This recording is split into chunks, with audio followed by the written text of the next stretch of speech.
So hello everyone, how are you all? Hope you all are doing great. So today in this video we will be covering Science Class 8th New NCERT book Curiosity, chapter number 7 Particulate Nature of Matter. In this class we will be covering full chapter explanation, free notes, exam based question. So without wasting any time, let's start our class. So let us start our class with a motivational quote, which is the future belongs to those who believe in the beauty of their dreams.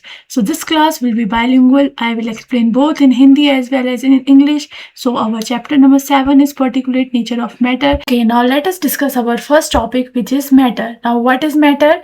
Matter is anything which has mass and occupies space. Example, air, water, book and chair.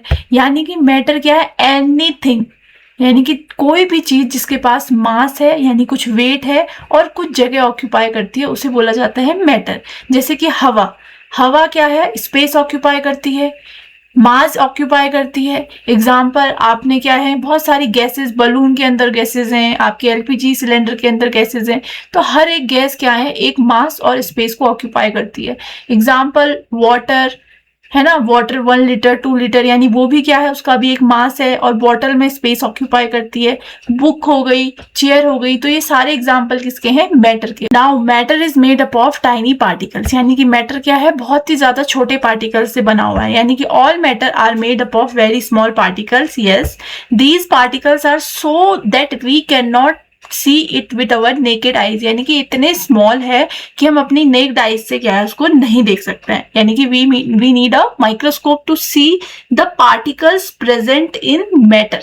Okay, example, if we break a piece of chalk again and again we still get chalk, shows matter is made up of particle। यानी कि हम चौक को small small pieces में तोड़ते रहेंगे तो एक point आएगा कि वो क्या होगी, उसकी स्मॉलेस्ट यूनिट होगी। Okay, now let us discuss about the characteristics of particles of matter, यानी कि मैटर के पार्टिकल्स के कैरेक्टरिस्टिक्स को वन बाय वन डिस्कस करते हैं। सबसे पहला देखते हैं, particles have space between them, यानी कि पार्टिकल्स के पास क्या होती है, स्पेस होती है। अब इसको कैसे समझेंगे? देखिए एग्जाम्पल आपने देखा होगा, जब भी आप चीनी को क्या है, पानी में मिक्स करते हैं तो चीनी क्या हो जाती है, गायब, यानी कि डिसअपियर हो जाती है। ये एक्सपेरिमेंट या ये डेली जो हम एक्टिविटी करते हैं, ये एक्सपेरिमेंट ये शो करता है कि पार्टिकल्स के बीच में स्पेस था और उसी पार्टिकल्स में क्या है, आपकी जो शुगर है वो डिसॉल्व हो गई। ठीक है, this space is called inter particle space, और इसी स्पेस को क्या कहते हैं, इंटर पार्टिकल स्पेस कहते हैं। ठीक है, now second property is particles are continuously moving, यानी कि जो पार्टिकल्स हैं वो कंटिन्यू मूव कर रहे हैं। Particles of matter are always in motion, यानी कि ये क्या है, हमेशा मूव कर रहे हैं, तो मूविंग बॉडी को क्या बोलते हैं, वो बॉडी क्या है, मोशन में है। This motion is called kinetic energy, और इस मोशन को काइनेटिक एनर्जी कहा जाता है। यानी काइनेटिक एनर्जी क्या है, ऐसी एनर्जी जो क्या है, वो हमेशा मोशन में रहती है। ठीक है, on increasing temperature movement become faster, यानी कि जैसे ही हम किसी का, जैसे लिक्विड का टेम्परेचर, यानी कि लिक्विड को हमने उबालना है तो उसका टेम्परेचर हम इंक्रीज करेंगे तो काइनेटिक एनर्जी क्या हो जाएगी, आपकी और ज्यादा फास्ट हो जाएगी। तो अवर example is the smell of perfume spread through out the room, यानी कि जो परफ्यूम की जो स्मेल है वो हम अपनी बॉडी में डालते हैं, बट पूरे क्या होती है, आपके रूम में स्प्रेड आउट हो जाती है। तो ये क्या दिखाती है कि पार्टिकल्स क्या है, कंटिन्यूअसली मूव कर रहे हैं। एक और एग्जाम्पल हो सकता है, अगर मंदिर में कोई धूप जला रहा है तो उस धूप की जो आप देखेंगे स्मेल है वो पूरे रूम में क्या हो जाएगी, फैल जाएगी, है ना। और किचन में अगर कुछ चीज बन रही है तो उसकी स्मेल क्या है, पूरे रूम में क्या हो जाएगी, स्प्रेड हो जाएगी। क्यों? क्योंकि पार्टिकल्स हमेशा मोशन में रहते हैं। Okay, now coming to third property, particles attract each other, यानी कि पार्टिकल्स क्या है, एक दूसरे को अट्रैक्ट करते हैं। There is an force of attraction between particles, यानी पार्टिकल्स के बीच में क्या है, एक अट्रैक्शन है जिसका नाम है force of attraction. This force is different in different substances, यानी कि हर एक सब्सटेंस में अलग अलग टाइप का फोर्स लगता है। अब देखिए, स्ट्रॉन्ग इन सॉलिड्स, यानी कि सॉलिड्स में क्या है, फोर्स ऑफ अट्रैक्शन स्ट्रॉन्ग होता है, लिक्विड में लेस होता है, and weak, very weak in gases, यानी कि गैसेज में जो फोर्स ऑफ अट्रैक्शन होता है वो वेरी वीक होता है। Okay, next topic which is states of matter. So there are 3 states of matter: solid, liquid and gas. So first of all, let us discuss about solids. Now, what are solids? Solid means कुछ ठोस चीज। तो example आपके दिमाग में आ जाएगा कि लोहा, आयरन, क्या है, बहुत ही सॉलिड यानी कि बहुत ही ठोस है। अब पढ़ते हैं इनकी प्रॉपर्टीज को। So solids are fixed shape and fixed volume, यानी कि सॉलिड्स के पास क्या होता है, फिक्स्ड शेप और फिक्स्ड वॉल्यूम होता है। The particles are closely packed, यानी कि पार्टिकल्स क्या है, बहुत ही क्लोजली पैक्ड होते हैं। स्ट्रॉन्ग फोर्स ऑफ अट्रैक्शन, इसीलिए इनका जो फोर्स ऑफ अट्रैक्शन होता है वो क्या होता है, स्ट्रॉन्ग होता है। एग्जाम्पल हो गया आपका वुड और iron. Got it. Liquid. Now what is liquid, यानी कि कोई भी बहने वाली चीज, यानी कि जो क्या करती हो, फ्लो करती हो, वाटर, जूस, ऑयल, ये सब क्या आते हैं आपके लिक्विड में आते हैं। They have fixed volume but no fixed shape, यानी कि इनका वॉल्यूम फिक्स रहता है, बट ये किसी भी कंटेनर में डालोगे तो इनका शेप क्या हो जाता है, चेंज हो जाता है, यानी कि इनके पास कोई फिक्स्ड शेप नहीं है। Takes a shape of container, यानी कि जिस कंटेनर में डालोगे उस कंटेनर का ये शेप क्या कर लेंगे, ले लेंगे। Particles are less tightly packed, यानी कि इसके पार्टिकल सॉलिड के कंपैरिजन में बहुत ही लूजली पैक्ड होते हैं। Example water and milk. Okay, discuss about third state of matter which is gas. Now what are gas, they have no fixed shape and no fixed volume, यानी कि gases के पास ना कोई fix shape होता है ना फिक्स्ड वॉल्यूम होती है। Particles are very far apart, यानी कि पार्टिकल्स क्या है, एक दूसरे से बहुत दूर दूर होते हैं। And hence they have very weak force of attraction, और इसी कारण इनका जो फोर्स ऑफ अट्रैक्शन होता है वो क्या होता है, बहुत ही वीक। अब गैसेस के एग्जाम्पल क्या है, एयर, ऑक्सीजन, सिलेंडर के अंदर जो एलपीजी सिलेंडर के अंदर जो गैस है, लिक्विफाइड पेट्रोलियम गैस, तो वो सब क्या है आपके एग्जाम्पल है गैसेस के। Got it? Okay, now our next topic is change of state of matter, यानी कि solid liquid gas जो है वो अपनी state को कैसे change करता है। So a matter can change from one state to another due to change in temperature, heating or cooling. These changes are called change in state of matter, यानी कि matter क्या है, एक state से दूसरी state में कैसे convert हो सकता है, by changing the temperature, यानी कि उसको heat करके या उसको cool करके क्या हो सकता है, वो change हो सकता है। Okay, now let us discuss the change of state of matter in detail. So first one is melting. Now what is melting? Melting is a process in which solid change into liquid when heat is supplied. यानी कि melting एक ऐसी process है जिसमें solid क्या है, liquid में change होता है whenever heat is supplied.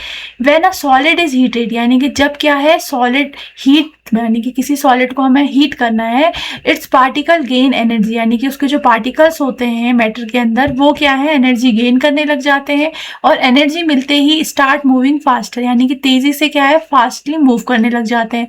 And break the force of attraction between them. As a result the solid change into liquid, यानी कि इतनी तेजी से चलते हैं कि उनके बीच का जो फोर्स ऑफ अट्रैक्शन है वो टूट जाता है और वो सॉलिड से चेंज हो जाते हैं लिक्विड में। जी हाँ, आइस क्या है आपकी, आइस क्यूब आपने देखी होगी, वो इसी तरीके से क्या है, वाटर में कन्वर्ट होती है। ठीक है, तो इस प्रोसेस को कहा जाता है melting. Now second one is freezing. Now what is freezing? Freezing is a process in which liquid change into solid when it is cooled. यानी कि freezing एक ऐसी प्रोसेस है जिसमें लिक्विड क्या है आपका चेंज हो जाता है दोबारा से सॉलिड में जब उसे ठंडा किया जाता है। When a liquid is cooled, अब क्या होता है देखिए, जब लिक्विड को ठंडा किया जाता है the particles lose energy, यानी कि जो पार्टिकल्स है वो एनर्जी को लूज करने लगते हैं। मूव स्लोली, यानी कि धीरे धीरे चलते हैं। एंड कम क्लोजर, और क्या है, बहुत ही पास आने लगते हैं। The force of attraction become strong, और इसी कारण जो फोर्स ऑफ अट्रैक्शन है वो स्ट्रॉन्ग बन जाता है और आपका जो लिक्विड है वो चेंज हो जाता है सॉलिड में। तो एग्जांपल हम बहुत अच्छे से जानते हैं, वाटर चेंजेस इनटू आइस। तो ये था कॉन्सेप्ट फ्रीजिंग का। Got it? Now comes our next topic, which is evaporation. Now what is evaporation? Evaporation is a process in which liquid change into gas at room temperature without boiling. यानी कि evaporation एक ऐसी process है जिसमें liquid क्या है, gaseous form में change हो जाता है रूम टेम्परेचर में ही, विदाउट बॉइलिंग, यानी कि उसमें आपको कोई हीट या बॉयल करने की जरूरत नहीं है। In this process only surface particle of liquid gain enough energy, यानी कि इस प्रोसेस में क्या होता है, जो सरफेस पार्टिकल, जो ऊपरी परत होती है, gain energy and escape into air as a gas, और वो लिक्विड क्या है, निकल जाता है कि किस फॉर्म में, गैस के फॉर्म में, किसमें, एयर में। जैसे कि एग्जांपल है ड्राइंग ऑफ वेट क्लोथ, यानी कि गीले कपड़े का सूखना इज एग्जांपल ऑफ इवेपोरेशन। और अगर फ्लोर में क्या है, आपने पोछा लगाया है, वो क्या है आपका रूम टेम्परेचर में ही सूख जाता है। सूख जाता है मतलब जो लिक्विड है वो क्या हो जाते हैं, गैसियस फॉर्म में आपका एयर में मिक्स हो जाता है। तो ये प्रोसेस है इवेपोरेशन की। Got it? So that was the full explanation of chapter number 7. Now let us discuss some important question answer.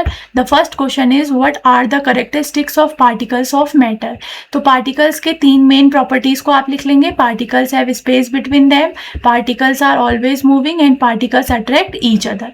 Example के साथ. Okay. Now second question is, what are the 3 states of matter? So you know 3 states of matter are solid, liquid and gas. You have to write their properties. That solid have fixed shape and fixed volume, liquid has fixed volume but no fixed shape, gas have no fixed shape and no fixed volume with example. So third question is difference between solid, liquid and gas. यानी कि यहाँ पर को आपने solid, liquid और gas के बीच में difference करना है, उनकी definitions लिखनी है, उनकी properties को लिखना है. जैसे कि fixed shape होता है, very little space होता है, इसमें moderate space है, इसमें large space है, weak force लगता है gases में. तो ये सारी चीजें आप mention कर लेंगे. Okay. So this was all about today's class. Hope you find this class informative. If you find this class informative, you can like, share, subscribe to our channel. Thank you for watching. See you in next class. Take care. Bye bye.